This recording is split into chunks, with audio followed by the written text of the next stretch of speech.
Hey sis, welcome back to the Black Woman Be Whole podcast. We're your hosts, Marquia, Ednesha, and Kim, and we are Black women working on being whole. So, for this episode, ladies, what are you working on? What are you working on? So I think I'll start. I am working on working a little bit less. So I have more time to spend with friends and family. I've been getting so many COVID tests. So I'm feeling like I'm safe. The people around me are getting COVID tests. So maybe I can go out to dinner with someone. Maybe I could do a little bit more. So I'm trying to work on just having more personal free time. What about you, Kim? This week I'm actually working on writing and writing down my thoughts and being a little more intentional about putting words on paper. Just to get things out of my head, like constantly thinking about things and having those thoughts all the time without having something to reference has been very a weird experience for me because I realized that if I can visually see something, then I can process things a little better. So, put jotting down thoughts that I think throughout the day, just being more intentional about um, writing my thoughts down has been something that I definitely have tried to work on. What about you, Markia? I think I'm really trying to focus on resting. I feel real guilty when I'm not doing something, and that's not normal. It's not healthy, it's not safe. Like, I should not feel guilty for wanting to sleep in. I love putting up the Instagram post, but sometimes your girl is tired. And Sunday, I don't want to be up at 9 o'clock posting things. And I need to figure out, a way to make a space that I can still get the post up, probably do a little automated thing, but also not feel guilty for not running myself ragged the whole day. So definitely working on prioritizing rest. So we are on episode 6, and today we're going to talk about navigating life events. Because you want to know something? Should be happening, bro. So They sure just do. saying.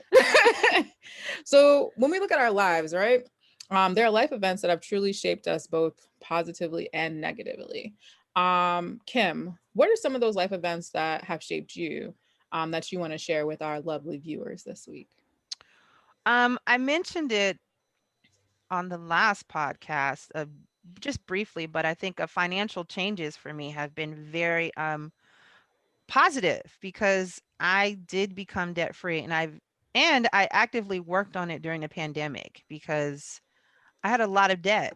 Once I became single again, that two income living doesn't exist anymore. So your little check got to cover every damn thing. And you're like, what's happening now? Like, what do you mean I can't travel like I wanted to, or I can't buy this thing? So I disregarded good financial habits and I did those things anyway. And it really put me in a lot of debt. And that was just like, you know, mentally and emotionally trying to soothe myself.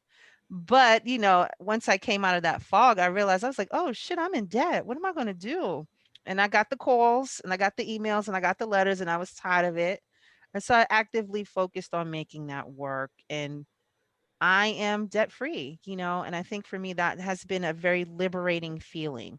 Like if nobody's calling me now, I'm going to not answer it anyway because I don't know the number. That's how I operate. But also I know it's not like a debtor, like trying to collect some debt from me. And so I am super that is a positive life event that has happened to me. And That's going back to awesome. what Ednesha said about, not learning good financial behavior, um, I'm learning some things now. And it's like, okay, why didn't you know this before? Who told me? Why didn't I seek it out? Because I'm an adult, right? Like I was just busy spending it and enjoying my life, living it up. So Is mine, I spend it. I'm riding around and I'm yeah. getting it, you know? Okay. Hey, that girl said, Hold on. okay, because We I just couldn't. quoting rappers around here. I love it. I forget love it. I forget love it. about writers. We quote rappers. Get your bag, girl. Get your bag.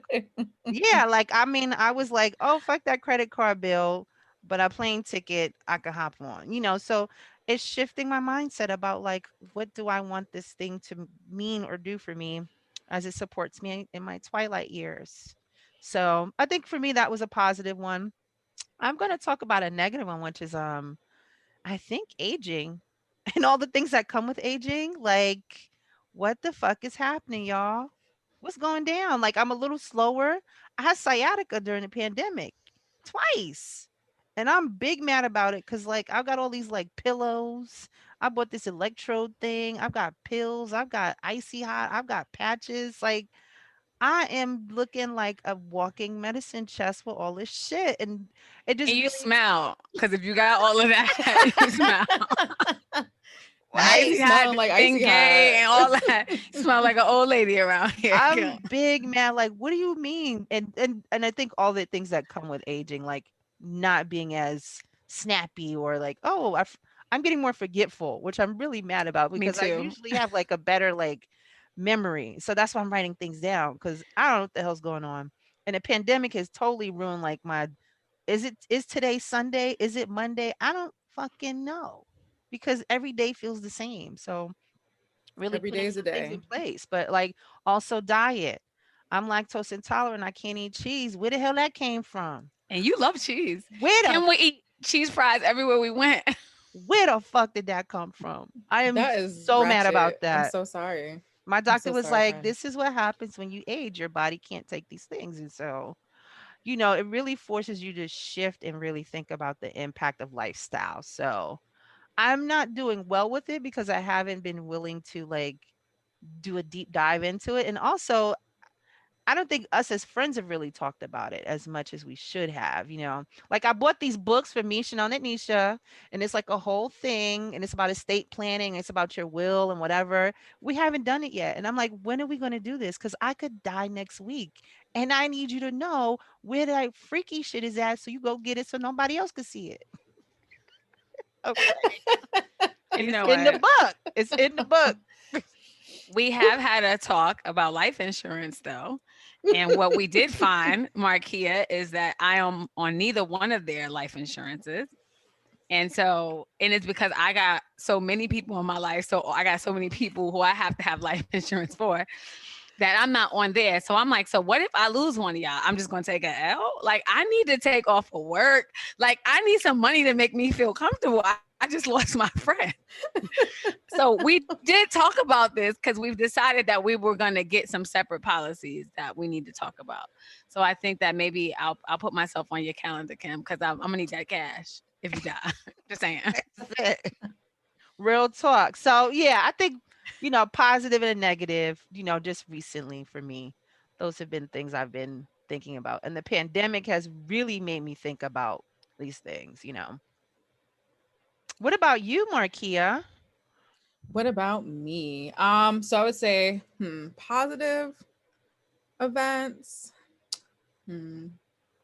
I would definitely say probably this. Actually, I would say what a positive was leaving my last job. So in the moment, it felt awful. It felt like my world was ending. I felt like, the scum of the earth because now I'm a whole glorified deadbeat with a degree and what is my life? However, in that time, I was able to really recalibrate, figure out what it is that I like, what I want, get healthy again, both mentally and physically, right? Like I was able to find a therapist, which I'm not with that one anymore, but we'll talk about that one day, guys. But she did what she had to do for the time that she was there. So she did add some positives to the moment. You know, Yelp review, 1.5 stars. Don't know if I'd recommend. But again, for what I needed, great. I was able, like I said, to get healthy again. So I was able to move my body, really get back to a place where I felt comfortable and also like explore some interests that I had. So I went to school for marketing. I never really used my marketing degree. I was just kind of in education. I fell into it. And now I get to do really cool marketing things with Black Women Be Whole, and some other organizations. And, we're working on this podcast. So I was able to definitely chase other dreams. I have another full-time job and I really enjoy that, which is, a combination of some other skill sets that I have. So although in the moment it felt very catastrophic, long term, probably one of the best decisions of my life. If you can afford to, I would definitely say at some point in time, just don't work for an extended period of time, because you work your whole life. And like during that time, although money was real sketchy, I had the best time ever. There Like it I got is. to sleep. I got to just be out here, living a semi best life. Of course, this was like pre-COVID. But it really helped me get to a space where I was able to function in a much more healthy way. So that was, definitely a positive overall. Um, as far as a negative, definitely probably losing my grandmother. I would say that that has been like the marquee, no pun intended, moment in my life. Losing her, because I lost my grandma, but I lost my friend, and I lost the person that I felt saw me, right? And I think since that happened over, 10 years ago, I still like have that space that's missing where I don't know if I have people in my life that see me the way that she saw me. So, it's had an impact on my life. It's definitely had an impact on my relationships. Definitely has put me in a position where I don't like to get that close to people. Because when she died, like I literally fell apart. Like I felt like my right arm was gone, and like I didn't know what to do. I didn't know how to function. Who do I call when I'm upset, or who do I talk to when I don't know what's going on, or who can I go to hug me, or like all of these things that I don't have. Like, because if no one else's opinion mattered to me, my grandma's did, right? So I can't Mm-hmm. even call her to be like, hey girl, like I'm thinking about doing this. What do you think? And knowing that even if I probably didn't pick the decision she would want, she would still make me feel like it was the right thing because she just wanted me to be happy and good. So definitely losing my grandma was tough. Tough, tough. And you, Ednesha? Wow. When I think about life events, I think about how they have such a psychological impact on us. You know what I mean? I mean, we all experience probably hundreds of life events, right? Like throughout our lifetime. They all differ kind of in magnitude and duration, how long they last, the meaning that they give. Some of them are major, some of them, involve like a lot of change, some of them are minor, some facilitate growth, some contribute to distress. Um, and so as I was listening to you guys, I was thinking about, for me, I think death and loss has been a huge life event. And I can say that because I've lost so many people. So I'll just put it together as one kind of event. Notably, I've lost 3 boyfriends during my lifetime. And I think that I've been able, and this might sound bad, but like, it's been kind of like a joke to some people to be like, oh, you're the Black Widow and ha ha ha. But it hurts me so much, um and I think about these people who, never made it to be the age that I am, right? These are people that I can't go back and talk to just to kind of check on them. I seem to continue to have good relationships with people that I've dated. Like, the breakups haven't been that, bad. I think my second fiance, we don't talk, and I don't really need to talk to him. But okay, other than that, like, most of the guys, people I've dated or had in my life, like we still have some type of relationship, like a friendship, something. And so to have lost people at a young age too, right? I think the first time I lost someone, I was like 17 years old. Like my boyfriend in his sleep, right? Like who does that happen to, right? And I've had 2 boyfriends killed by gun violence. And so the thought of just losing people and how that has really kind of shaped me. And I think that now I have a fear around losing people that I love and people that are really close to me. And so when I was thinking about the magnitude and how it really kind of has a psychological impact, it definitely impacts me. I still think about it all the time. I think that I try to kind of push it down and be like, I'm okay. I don't know if I'll ever really be okay after losing those people.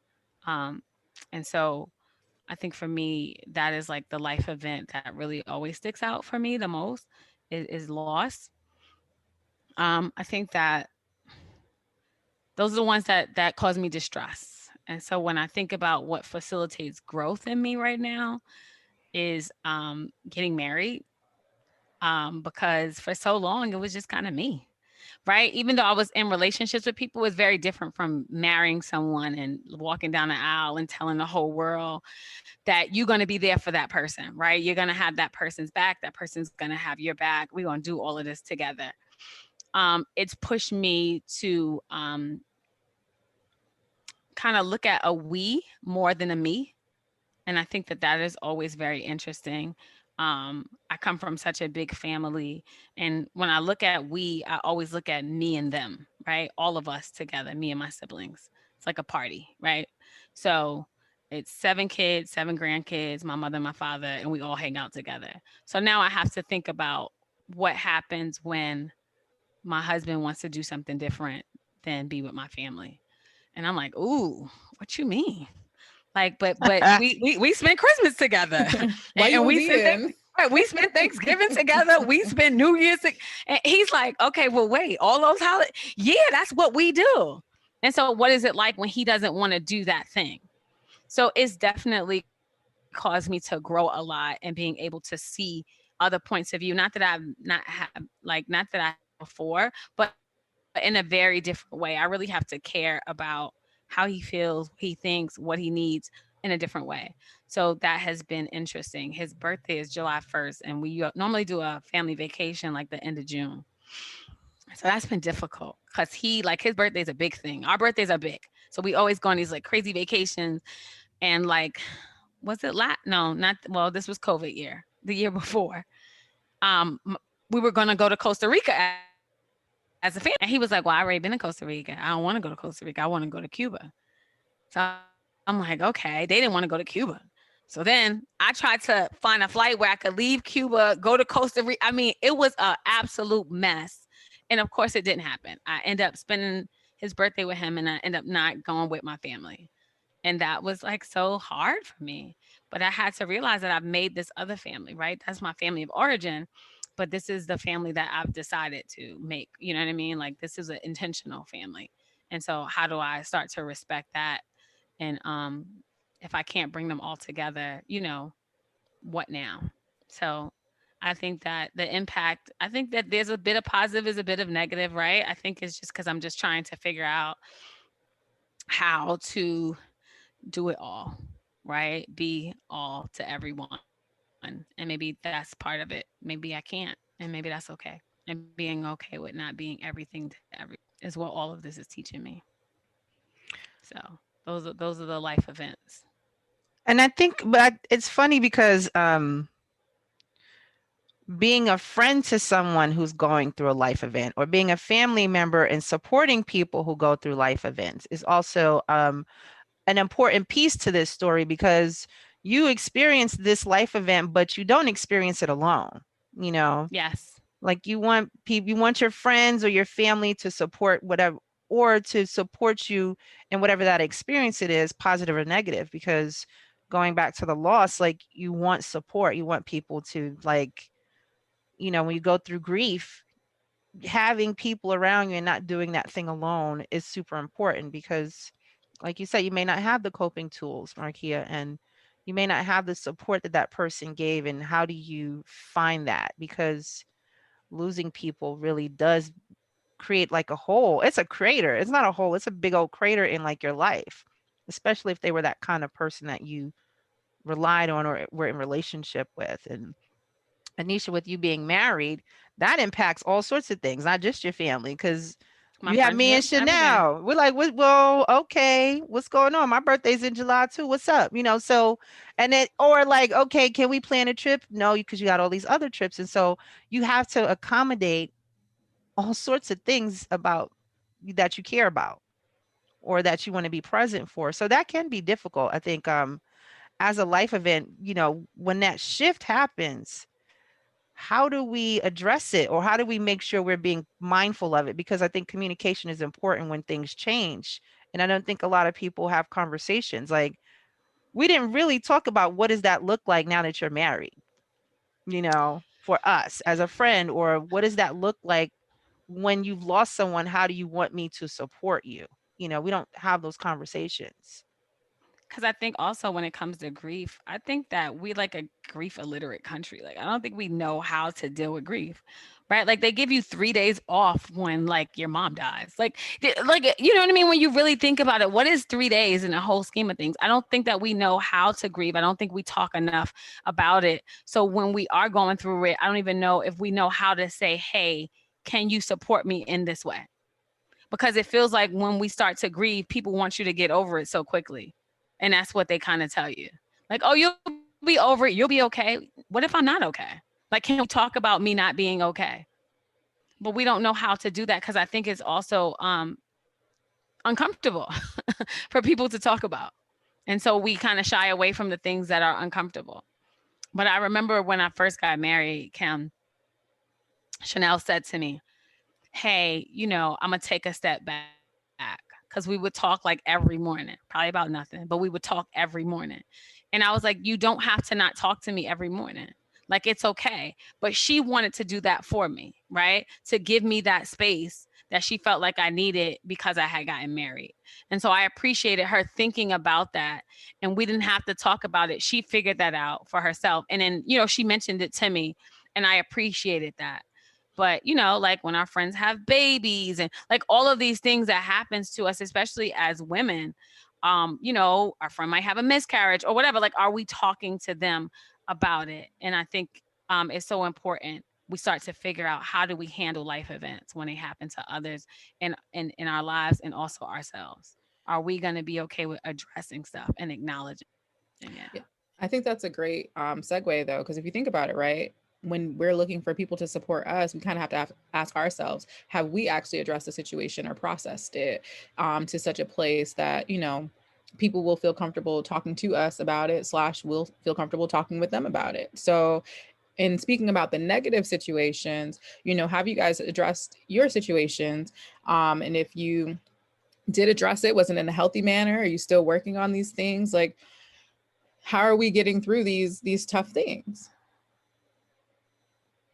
Yeah, I think I,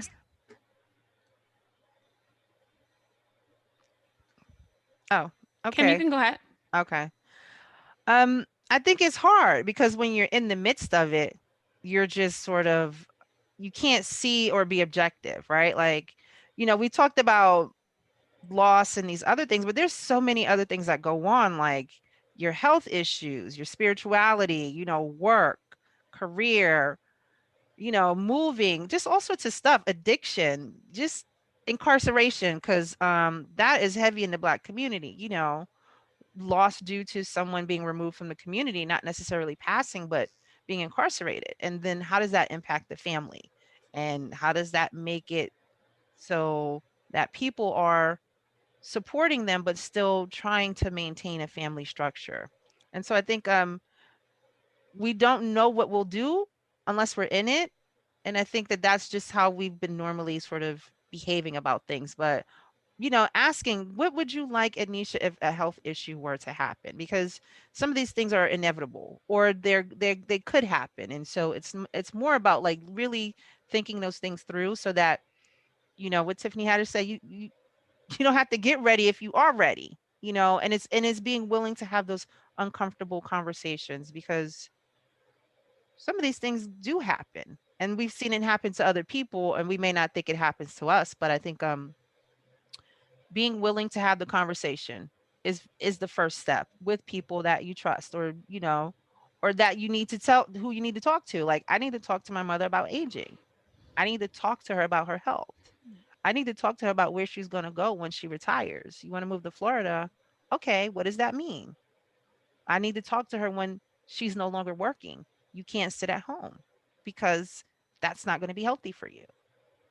I also need to talk to myself about that stuff, because I'll be there, but I'm at a different stage of life with those kind of things in the lens I look through. Yeah, I think that that's important. Just acknowledging it, right? Like that's what it sounds like. How do we just start to acknowledge things that are happening around us in our own lives and not being afraid to just like say, hey, this thing is happening. Can I talk to you about it? Right? Like either you want to talk to someone that you trust, you want to go to therapy. I think for me that, I process a lot in therapy, right? As a therapist, I do go to therapy every week. I process a lot of my thoughts and feelings there. And sometimes that is like the setup to the conversation that I'm gonna have with a friend or a family member, right? Like I work through it a little bit to figure out where I stand, and then I go to them. But I try and process it in a healthy manner. But when I think about the death and the loss, it happened early in my late teens and my 20s. So I don't know if I was doing a good job of dealing with it in a healthy manner. Um, I am now. So throughout therapy, I've talked about it, but I've recognized that things are still coming up for me.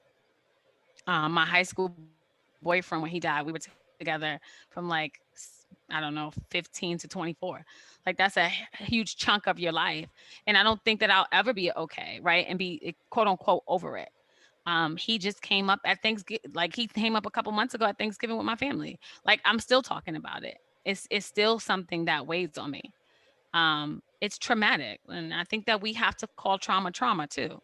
I think maybe that is something that sometimes doesn't happen in the Black community. We don't get a chance to call trauma. We just say, oh, like, yeah, that should happen. No, that was traumatic. That forever changed you. You might need to talk to somebody about that.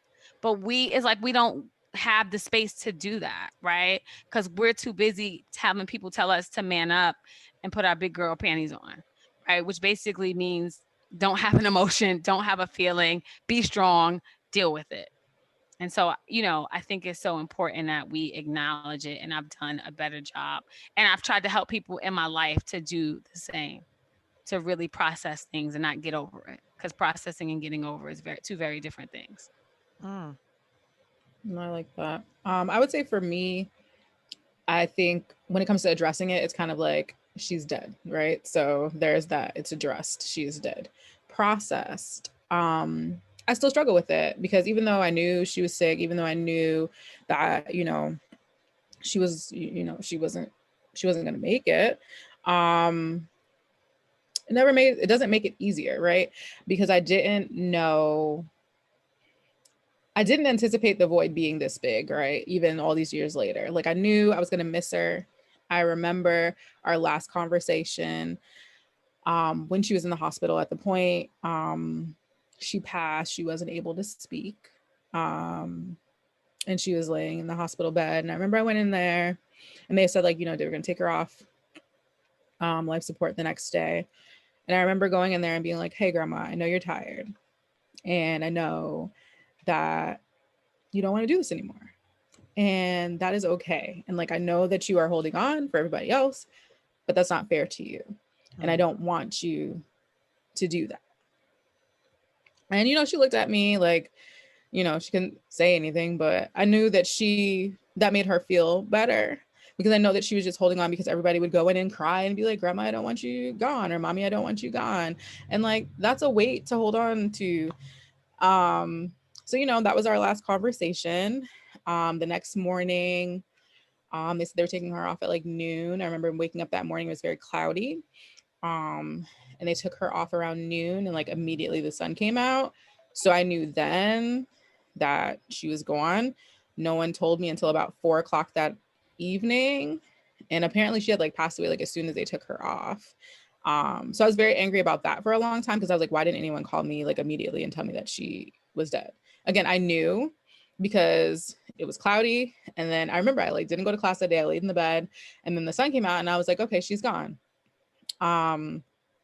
And I think that part was really tough to process because I felt a lot of resentment. Like, why didn't anyone tell me? Like, you knew how we had this relationship, whatever. When it came to her funeral, I made it a point not to cry because it was my dad's mom and I'm one of 3 girls and there's my mom. So like my dad has to take care of like all these girls. And I was like, it's not fair for me to cry in his face when this is his mom. Like I don't have that right to do that. Like I don't want to be another person for him to take care of. So I didn't cry at her funeral. And that was really tough. And I don't know if I feel guilty about that, right? Like because it's my gram and I miss her. Yeah. And it wasn't until like 6 months later that like I had like a breakdown because my grandma was from the Bahamas originally. And I was in my dorm room watching this documentary and they were talking about conch because she used to make conch fritters. and I lost it. Like I was bawling, and my boyfriend at the time was like, "What the hell is wrong with you?" And I was just Right. like, "I miss her so much." Yeah. Um, yeah, so like it's still hard, as you can hear. I'm crying now. Right. She passed away in 2008, and it's just hard. I never anticipated my life feeling so empty without someone, Your and like so many girl. things, right? That's Like your there's so many girl. That's my things. girl, you know. Like she passed away the year before I graduated from college. I did not want to go to graduation. I was like, well, this is pointless. Like my Right. grandma's not going to be there. um there's just so many things that she's not going to be able to see. Like she's not going to see me get married, if that's a thing. Right. She's not going to meet my children if I have them. Like they're not going to know those things. So there's always just this like sadness of knowing that we won't be able to share those things. Yeah. So I'm still working through it, I guess. That's the answer, the long-winded answer with all my tears. But yeah, it's a But that goes process. back, well, that goes back to what Anisha just said about, a traumatic event that, that's still present for her. I think we need to have space to like honor people. I was reading this thing that really talked about how like this family every year they do this thing where they speak to the about the ancestors, or they have a thing. It's like a ritualized thing. They've created a tradition to make people feel like, you know, let's not forget about that person. And I think that's the problem too. Like you can't process if no one wants to talk with you about it. You're just like, wait, who am I? I don't want to talk to a therapist. I want to talk to the people that knew this person. Right. And I want us to like do a thing. Like, let's celebrate that person's life, or let's just get together and fucking cry together.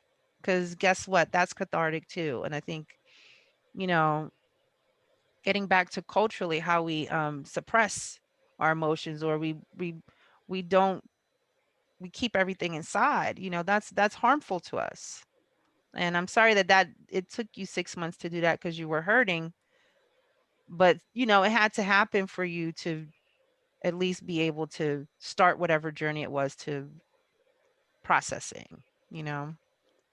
And we can't discount shock, right? Like maybe, that you were still dealing with the shock of it all at the funeral, Right. right? And just like it didn't quite hit you yet, and I lost my grandma like a very long time ago, but she was close to me in that way. But I know that there are moments when it hits me like, or it hit me like, wow, she's gone. Like, you know what I mean? I'm not going to be able to see her again, and I'm not going to be able to talk to her. And I think I don't even talk about her death in that way because I've processed it so much. In my family, we talk about her all the time. We make the jokes that she used to make, right? Like she's so present in our lives. Yes, it is still a loss, but we've been able to just kind of, just make her a part of our day to day now. And we talk about her all the time, and we'll call each other and we send pictures, and it's something that we try not to, because I think sometimes when people die we try to act like they didn't exist. And I'm like, all right, like we're not going to talk about it, we don't want to bring it up, but why not? It doesn't Right. always have to be sad. Right. We can bring up the happy moments, right? And then it comes back for us in that way. But I thank you for sharing, because I know that that was very difficult for you. So I appreciate you sharing. And my hope is that our listeners can see that it's okay to have hard conversations, because that's what life is about, right? These are hard conversations, stuff that like was traumatic for us, things that shaped us, right? These events that, we didn't ask for all of them, but they happened anyway. How do you deal with that, right? When change is forced upon you. But, change is also necessary in a lot of moments in your life too. So how do you accept it, and kind of go with the punches a little bit? Yeah, man. Um, Mhm. so any tools that we want to share with folks that might be dealing with some of these tough events, or even sometimes positive changes can be tough too because it's just too much new, right? And adjusting to that. So, like, what tools do Mm. we have to offer up to our listeners on how to adjust and process through these things as they come at them? Because life comes at you fast. Yeah, I would start with the acknowledge that the things are changing. Like, don't fight the change, right? Because I think that we try to do that too. Because I think that a lot of us were trying to fight the change that COVID brought. You know what I mean? Like, yeah, don't fight it. You will have to sit still with your thoughts in a way that you never have before, right? Yeah, you can't do all the things and go all the places that you were going before, but maybe that's okay. You can't be as productive as you were, but have some compassion for yourself, and maybe that's okay. So I think just kind of acknowledging that things are changing and not fighting it. I also always say seek support. Like, no one gets through life alone. But I also think as being an American, it's like all about independence, right? Like in the self, and like you'll be okay, you can make it happen. And no, you have to ask for help, and it's okay to ask for help. Um, and when I look at all of this, I think it helps to build resilience, right? And so adversity is normal. And so I think sometimes we feel like adversity is something that is not, but it is a normal thing. So yeah, just acknowledge the ways that you can be better, that from that experience, right? It doesn't all have to be so negative, right? But maybe looking at the positives. Maybe, from what has come out that has been positive because of that life event, and not just kind of look at that. So, what about you, Marquia? Any tools that you can kind of give? I definitely agree with acknowledgement, right? So like when I got my new job, everyone was like, "You should be so exciting and so happy," and I was like, "Man, first of all, who the fuck wants to work?" Like that was my first Amen. reaction. I was so Hey, mad. Like I was this like, shit "So is for the birds. I gotta go somewhere. I gotta do things." But also that was rooted in fear because it was also another charter organization, and just being like, okay, am I gonna walk into the same thing again? So I had to acknowledge like it could be exciting, but also like having fear was okay. So like if you're dealing with a positive change in your life and you're like overwhelmed, like I just can't adjust to this, it's okay to be scared. Usually being scared means that you care about it. So like that's okay. Don't let the fear consume you. On the flip side, with the negative situation, like feel your feelings, right? If you are sad, it is come on, okay Marquia. to Come be through with the feel your sad. feelings. Black Like, girl shit. Get it, real black girl Come shit. through with Let's the make feel your that. feelings. Let's make like that. it's really okay to be sad. It is okay to say, you know what I don't want to do is this today. The only thing that I would suggest as a person that has struggled with depression is try not to sit in it too long, because if you get comfortable in that space, you're going to continue to spiral and spiral and spiral. I think Beyonce says that she gives herself like a day to feel what she's going to feel, and then now we got to figure out the plan to move forward. I would suggest employing that tactic, because sitting in it is not going to make you feel better. But definitely acknowledge that you're feeling something and work through that piece. But then the next step to that is definitely figuring out, okay, so how do I get out of this negative space into something that makes me feel better? And it's not always easy. I'm saying this and I still struggle with it, but it does help to try to go into it with having that type of plan. What about you, Kim? Um, I think that you have to identify the people that are safe spaces for you to have those conversations with first, to help you sort of think through those things. If you don't have access to therapy, um, you know, like Chanel is a good safe space, I think, for both of us. We've become a good safe space, Ednesha, just to kind of talk through things about, conflicts and kind of life events that we want to work through. So identify the people that can help you sort of think through those options that you may want to explore in terms of reacting or processing a life change. Um, so that you can get clear around like maybe what you want to do with it, or just kind of like test something out with people. I think it's important, like we said, you can't do it by yourself. But having the right people that you can converse with before you actually need to have the conversation would be helpful, because sometimes we don't have the words, and that's why we don't want to do it. And when we do it, we don't realize what comes out because we haven't practiced it, or we haven't like, thought it through, done a deep dive enough to really think through what are some of the ways that we're going to address this. Awesome. I think those are great tools for our listeners. Thank you again, everyone, for joining us for another episode of our Black Woman Be Whole podcast. You know, this one was a little heavy. You know, you got a little tears, but I told you in the first one, I'm a crier. So there you go. Have to lighten it up next time. We might have to talk about something fun. Next episode. Or something like that. You know, a little body yaddy yaddy. But that being said, if you want to keep up with us, not the Joneses, but the Black Woman Be Whole podcast cast, you can catch us on Facebook at Black Woman Be Whole. You can come slide in our DMs on Instagram. We do respond. By we, I mean me. And we could definitely have a conversation. We can definitely have a conversation over there. You can check out our Mental Health Monday post. Maybe you want to check out, Truthful Tuesday, where, we put the little mirror on what it is that you need to work on. But definitely come check us out on social media, and we'll see you again Bye, soon. guys. See you soon. Bye, y'all. Bye.